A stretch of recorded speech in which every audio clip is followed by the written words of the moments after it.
I think this show might actually break me. It's testing my patience because the showrunners and writers wrote themselves into a corner, and I don't know what's worse, that they didn't stop or that they actually managed to go in further.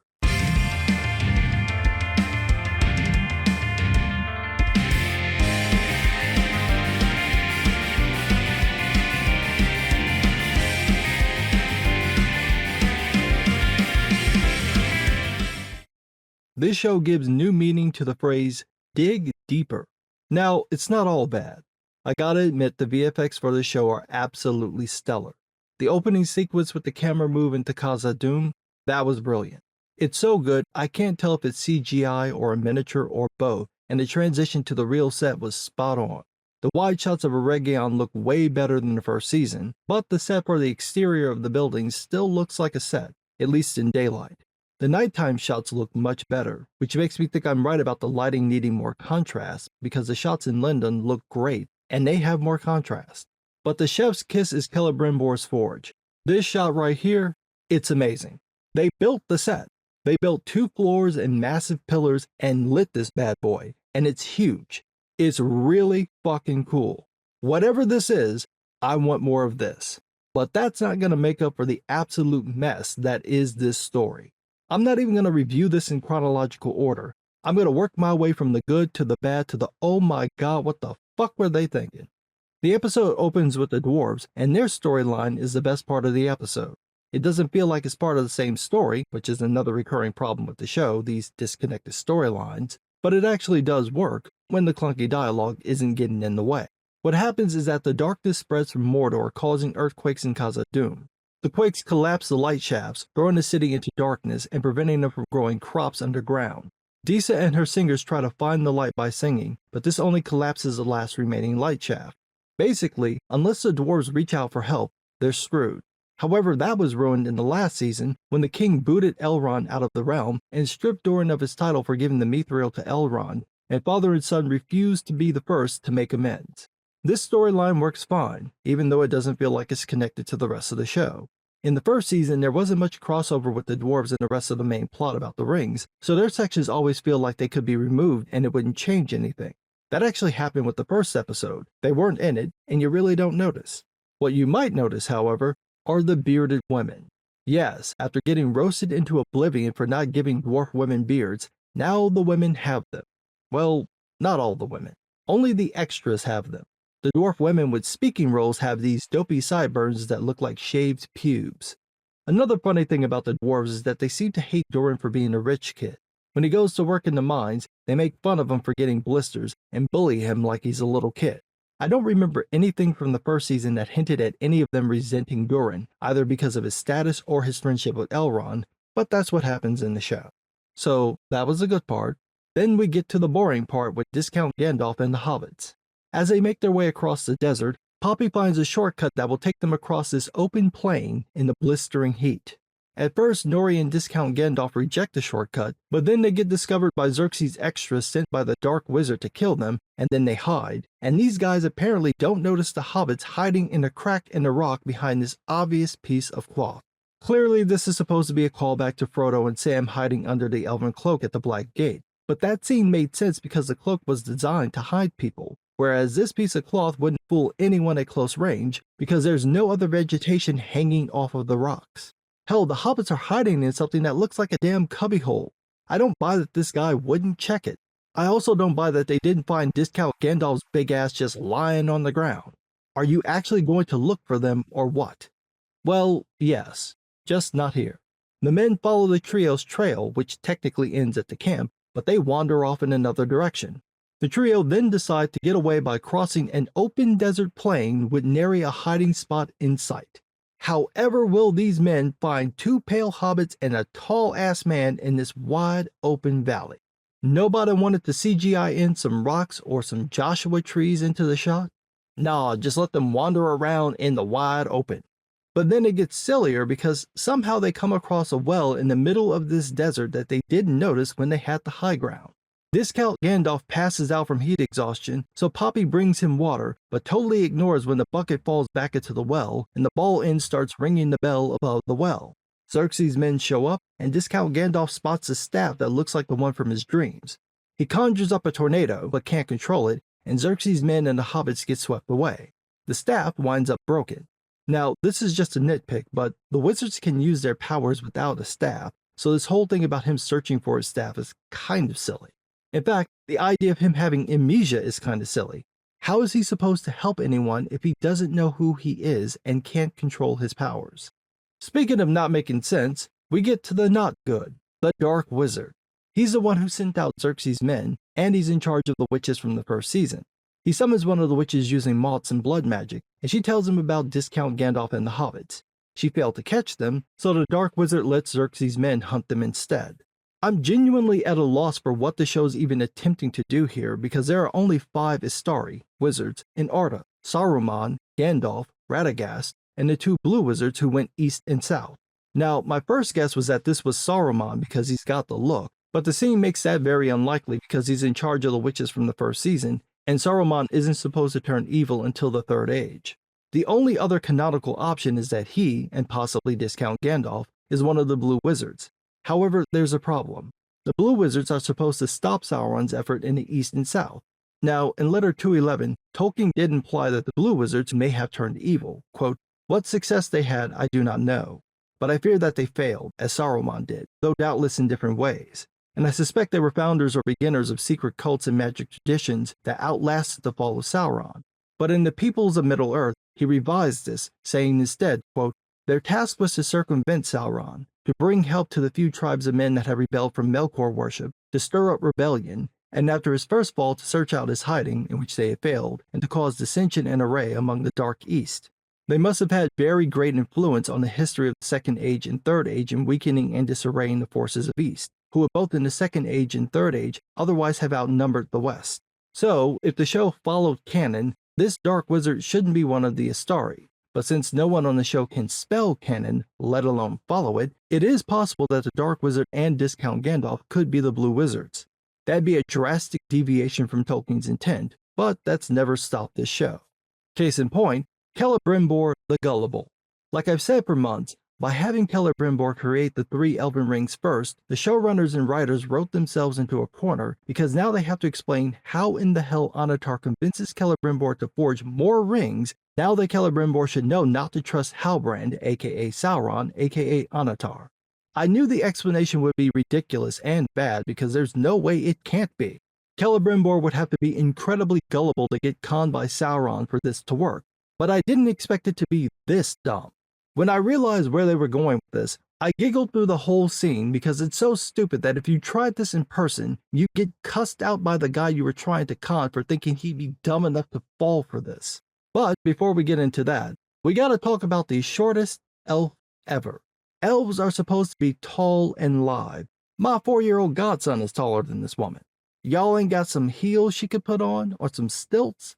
You really gonna have Polly Pocket show up to treat with Sauron? Seriously. And it's nothing against the actress, it's just that I don't get why the show is casting regular-looking people as elves. I know it's hard to find tons of tall, gorgeous people, but it's not impossible. Anyway, she tells Sauron that Celebrimbor won't let him in, and Sauron says he'll wait, and turns around so she can see his wounds from the torture, and she tells this to Celebrimbor, but he still refuses to let Sauron in. However, later that night, he creates Ithilden, which can only be seen in moonlight, and notices Sauron is still waiting. It starts to rain, and Celebrimbor goes to tell Sauron that he can treat with him no longer, and Sauron replies, but she said you'd say that. And Celebrimbor buys this. Sauron asks if Strong Woman's there, Celebrimbor says she's not, and Sauron says, well, I guess you don't know what happened. Of course Celebrimbor doesn't know what happened because someone killed the messengers, and for whatever reason, Celebrimbor doesn't send out his own people to find out if the rings worked. So, Sauron uses this to claim that Gil-galad and Strong Woman used the rings, took credit for Celebrimbor's work, and then forgot about him. And this is why Celebrimbor lets Sauron in. Because he thinks his friends aren't giving him due credit. All from a guy he was told not to trust and didn't trust up until 5 seconds ago. It literally takes 1 minute and 45 seconds to convince this dude to ignore Strong Woman's warning just by ever so lightly hitting his ego. No proof anything Sauron says is true, No, this fool has such a fragile ego that even the hint of a chance that it could be true makes him fold. But wait, it gets dumber, because once inside, Sauron tells Celebrimbor that the rings work and then says that he wants Celebrimbor to make more rings for men and dwarves because they'll be the last means of stopping the coming darkness. In short, the return of Sauron, a being known for changing his shape, and here you have this guy whose strong woman told Celebrimbor not to trust because he's not who he claimed to be. And does Celebrimbor find Sauron's admission directly to him that he's not who he claimed to be in any way suspicious? Yeah, for like a fraction of a second. Celebrimbor refuses to make the rings for men because they can be easily corrupted, so Sauron gives him some spiel about being sent by a higher power, which Celebrimbor also doubts, so Sauron goes full Jesus mode, and this is what convinces Celebrimbor. And I just laughed my ass off for two reasons. One, because this shot is going to upset all the right people who are going to claim it's blasphemous and anti-Christian, even though this is technically in line with what Tolkien wrote, since the Maiar are essentially angelic beings, and the whole God race thing isn't unique to Christianity, predates the religion by thousands of years, and was something Christians co-opted from the Romans and the Greeks. And two, because this shit works. Celebrimbor, after being warned not to trust Halbrand and being fully aware about Adar and that Sauron is potentially wandering around, this fool buys this shit without question. But he knows that Sauron is a Maya who's fully capable of changing his form. Sauron just told him that strong woman pushed him away after she found out the truth, which he claims is that he was sent by the Valar, and Celebrimbor is like, sounds right to me. Really? Really? It sounds plausible to you that Strong Woman found out that Halbrand was sent by the Valar to aid in the fight against Sauron, and she rejected him. The woman who hunted Sauron for centuries rejected help from the gods to stop the man she's hunting. This makes sense to you. This is dumb. Why would he buy this when it's completely out of character for this woman? And now Celebrimbor is going to make more rings of power so he can be, as Anatar calls him, the Lord of the Rings. That's that bullshit. That's that bullshit right there. That don't make no sense. None. He has no reason to believe any of this, and damn sure no reason to believe it this quick. In the book, Celebrimbor is eager to learn from Anatar and ignores Galadriel's warning because Anatar hasn't done anything wrong or suspicious. That makes Celebrimbor and the elves who trust Anatar naive, since they have no proof that the Valar sent Anatar. The Rings of Power, however, makes Celebrimbor look stupid because he has every reason not to believe Halbrand's claim after Strong Woman's warning, the rise of Adar, and the knowledge that Sauron is out and about and this nigga can change shape. I'm black, I can say it. And again, how does it happen this fast? Celebrimbor trusts this dude in less than 2 minutes after admitting that the High King's messengers haven't showed up, but this guy who fled and he was told not to trust just randomly reappears. Oh, but that's not the one. This plot line with Strong Woman, this is the one where you have to go, what the fuck were they thinking? So she gets a vision of Celebrimbor getting skewered on a tree, chanting the Rings of Power poem. Apparently, the vision is an effect of her ring Ninyo, which is news to me because the 3 rings have nothing to do with visions. Strong Woman claims that this is because the rings allow the bearers to see the unseen, but that's the power of the 1 ring and the 7 and the 9 because they were created by Sauron. The 3 rings preserve things and slow or stop the decay of time. This is why Rivendell and Lothlorien appear to be caught in perpetual seasons. The Ring of Fire, Narya, also has the ability to inspire people, to light a fire in their will, but none of them are said to cause visions. The visions the elves have are part of their natural abilities as Eldar, and even then, the visions aren't limited to elves. Men can have visions too. But the show changes this. Strong Woman tells the High King about her vision, saying that Sauron means to rule over people's minds using the Rings of Power, meaning Sauron's plan is to corrupt people by giving them rings under the guise of pretending to try to stop himself. I know that sounds stupid, so I'll say it again. Sauron's plan is to corrupt people by giving them Rings of Power under the guise of pretending that the rings will help people stop him. Okay, so I have a question. Why are they adding a step? The original plan was simple, elegant, perfect. Sauron takes on a beautiful form, pretends to be a friend sent by the Valar, helps Celebrimbor create rings of power which they give to men and dwarves to help those people lead, or really control, their people, and then Sauron creates a master ring to control all the others. There's no need for the extra pretense of, I'm helping you stop evil from rising. I'm your friend sent by the gods, here's a gift, is all the pretense you need. Now instead, Sauron's the dude playing the dude disguised as another dude. But wait, it still gets dumber. The show treats these visions as if it's the power of Sauron's influence on the three rings. Strong Woman's getting them, Gil-galad's getting them, and they both agree that the rings are obviously dangerous, which is why in the book, the elves took the rings off for this very fucking reason. But not in this show. Oh no, this isn't that kind of show. In this show, they realize Sauron might be influencing them and keep the rings on because of the power it grants them. Later on, Círdan says this as he manipulates fish using the ring. The elves will use the rings to do good, even though the enemy seems to have some effect on them. This is the polar opposite of Tolkien's writings and his intent. The whole point was that the rings were unsullied, so as long as Sauron didn't have the One Ring, the three elven rings were fine to use. They were not corrupted, they were not dangerous, they did not affect the elves in any negative way. They did, however, prevent manipulative bullshit like visions. The rings prevented the wearers from being seen from afar except by the One Ring. Even with the Palantir they couldn't be perceived, presumably unless the bearers wanted to be seen. It's like the showrunners and writers wanted the elves to be tempted by the One Ring, but that would completely break the story, so they're half-assing it with the elven rings. If they wanted to tell a story of the elves being corrupted and greedy, they should have told a story of the Silmarils. Speaking of half-assing things though, Gil-galad claims that Sauron can control the minds of those he deceived, making Strong Woman susceptible to his power, so when she wants to go and check on Celebrimbor, Gil-galad refuses to send her. Again, this is news to me because I don't know of that being a thing, and it's not what actually happened in the show. Sauron didn't play with her mind. He told a basic lie that was harmless up until he revealed he was Sauron. That makes Strong Woman the dumbest woman in the world, but not susceptible to psychic deception. Now, I do give the show credit for letting Elrond call out Strong Woman for being the dumbest woman in the world. However, this completely breaks Galadriel's character. One of her chief abilities is her intuitive insight into other people's minds.